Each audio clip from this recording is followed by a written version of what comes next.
Dünya veçe bergen kasarlarga özü şifa versin.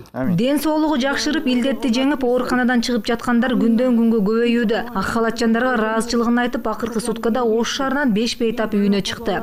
Чоң рахмат, биз айыгып чикеттабыз. Ушу иштеген врачтарга чоң рахмат, бизди карап, чоңбай текшерип турган үчүн. Ыраазычылык. Мына мен келгенден бери азыр температурам жок, давлениям жок. Абдан сонун өзүмө мындай жакшы көңүлдүү алып жүрөм да. Ошондой эле илдетти жуктуруп алгандар да азаюуда. Акыркы 10 күндүн ичинде 5тен 10 адамга чейин катталды. Учурда шаардык ооруканада 63 бейтап дарыланууда. Табылган ковидтердин саны 2118ге чыкты. Жаңы катталган учур 8. Бүгүнкү күндө ооруканабызда 63 бейтап жатат.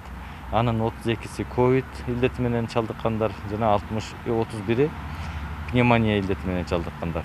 Кече күндө бир оорулуу жаткызылды жана 8 оорулуу чыгарылды ооруканадан. Кыялбек Ташполотов белгилегендей, дагы 3 стационар жабылып, учурда бир гана Газпром спорт жайында ачылган стационар күндүз жана түнү кайрылгандарды кабыл алууда. Бирок дарыгерлер муну менен абал толук жакшырды дегенге эрте деп айтышат. Азыр эми бүгүн жок экен, анан азайып калыптыр деп биз өзүбүздүн санитардык эпидемиологиялык эрежелерди таштап ийгенге болбойт.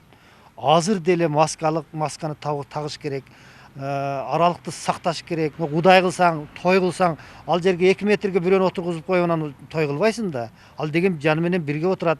2 метрлик аралык сакталбайт, маска кийбейт.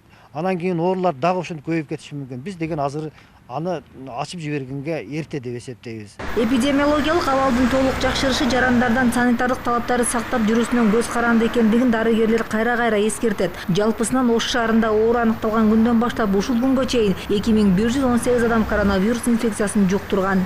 Тамара Асанова, Бекжан Рыспай уулу, ЛТР, Ош шаары.